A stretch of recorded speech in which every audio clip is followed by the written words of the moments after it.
السلام علیکم ورحمۃ اللہ وبرکاتہ۔ سامعین محترم، امید ہے اپنے اہل خانہ کے ساتھ، اپنے عزیز و قارب کے ساتھ آپ خوش و خرم ہوں گے۔ آج ہم ایک مختصر سا پیغام لے کر آپ کی بارگاہ میں حاضر ہوئے ہیں، نہایت ہی توجہ کے ساتھ اس کو سماعت فرمائیں۔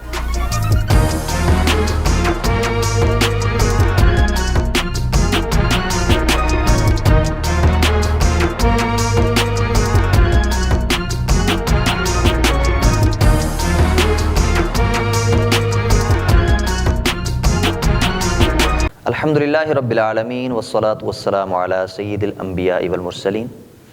ناظرین کرام، آج کل ہمارا معاشرہ جن برائیوں کے اندر گھرا ہوا ہے، ان میں سے ایک برائی یہ بھی ہے کہ لوگوں کا رات کو دیر تک جاگنا اور پھر صبح کی فجر کی نماز بھی نہ پڑھنا اور 10 بجے 11 بجے اپنے دن کا آغاز کرنا۔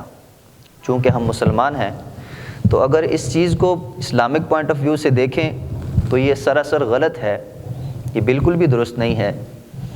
اللہ رب العزت نے پارہ 19 سورہ فرقان کے اندر اپنے محبوب بندوں کے اوصاف بیان فرمائے ہیں۔ ان اوصاف میں سے ایک وصف یہ بھی ہے، اللہ رب العزت فرماتا ہے والذین یبیتون لربہم سجدا وقیاما۔ آیہ مبارکہ کا مفہوم ہے، فرمایا رحمان کے بندے وہ ہیں کہ یبیتون، راتوں کو گزارتے ہیں، لربہم سجدا وقیاما، اپنے رب کی بارگاہ میں سجدہ ریز ہو کر اور قیام کی حالت میں۔ تو سامعین محترم، ہمارے بزرگان دین بھی راتوں کو جاگا کرتے تھے، لیکن ان کا جاگنا ایسا نہیں ہوتا تھا کہ دنیاوی فضولیات کے اندر رات کو گزار دینا، سیاسی باتوں میں، فلمیں دیکھتے ہوئے، ڈرامے دیکھتے ہوئے آؤٹنگ پہ نکل گئے اور ایسے ہی جناب رات 10 بجے 12 بجے تک باہر گھومتے پھرتے رہنا بغیر کسی مقصد کے۔ بزرگان دین جاگا کرتے تھے، لیکن ان کا جاگنا اللہ رب العزت کی عبادت کے اندر ہوا کرتا تھا۔ آئے میں ایک اللہ کے ولی کا واقعہ آپ کے سامنے گوش گزار کرتا ہوں۔ جناب اویس قرنی رضی اللہ تعالیٰ عنہ، آپ تابعین میں سے ہیں۔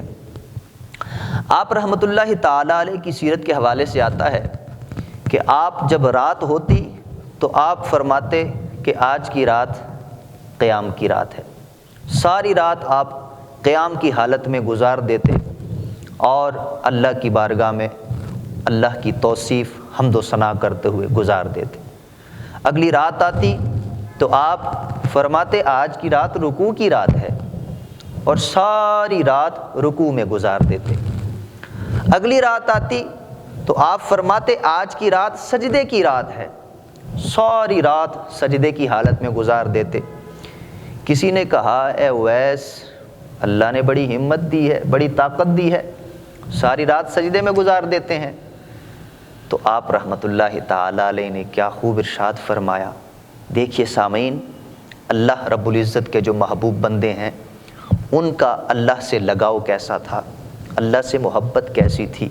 اویس قرنی نے جواب دیا، آپ فرمانے لگے کہ اے مجھ سے بات کرنے والے، تو کیا کہتا ہے کہ اللہ نے مجھے بڑی طاقت دی ہے، میں یہ راتوں کو سجدے میں گزارتا ہوں۔ اللہ فرمایا اویس کے دل کی تمنا تو یہ ہے کہ یہ راتیں تو چھوٹی چھوٹی ہیں، اے کاش ازل سے لے کر ابد تک رات ہوتی۔ اویس ساری رات اللہ کی بارگاہ میں سجدے میں گزار دیتا۔ رات پئی تے بے دردانو نیند پیاری آوے، تے درد مندانو یاد مولا دی ستیاں آن جگاوے۔ میرے دوستو، میرے بھائیو، اللہ رب العزت کے جو محبوب بندے ہیں وہ راتوں کو اپنی عبادت میں گزارتے تھے۔ مجھ جیسے سست بندہ تو ظاہر ہے ساری رات جو ہے وہ قیام نہیں کر پائے گا۔ اللہ سے دعا ہے ہمیں بھی اللہ یہ توفیق دے، لیکن آئیے ہم جیسوں کے لیے بھی حضور علیہ الصلاۃ والسلام کا ایک بہت ہی پیارا فرمان موجود ہے۔ نبی پاک علیہ الصلاۃ والسلام کے فرمان کا مفہوم جناب عثمان غنی اس کے راوی ہیں۔ حضور علیہ الصلاۃ والسلام ارشاد فرماتے ہیں کہ جو بندہ عشاء کی نماز باجماعت ادا کرتا ہے اس کو نصف رات عبادت کرنے کا ثواب دیا جاتا ہے، اور اگر وہ بندہ فجر کی نماز بھی باجماعت ادا کر لے تو فرمایا اس کو ایسا ثواب دیا جاتا ہے جیسے ثواب پوری رات عبادت کرنے والے کو دیا جاتا ہے۔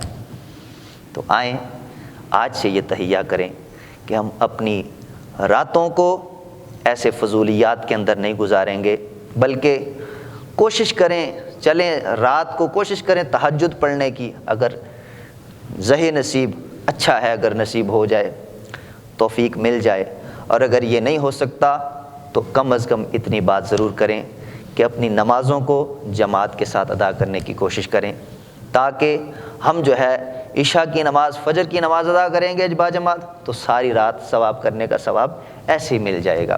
اللہ رب العزت مجھے ہم سب کو عمل کرنے کی توفیق عطا فرمائے، آمین بجاہ النبی الامین۔ السلام علیکم ورحمۃ اللہ وبرکاتہ۔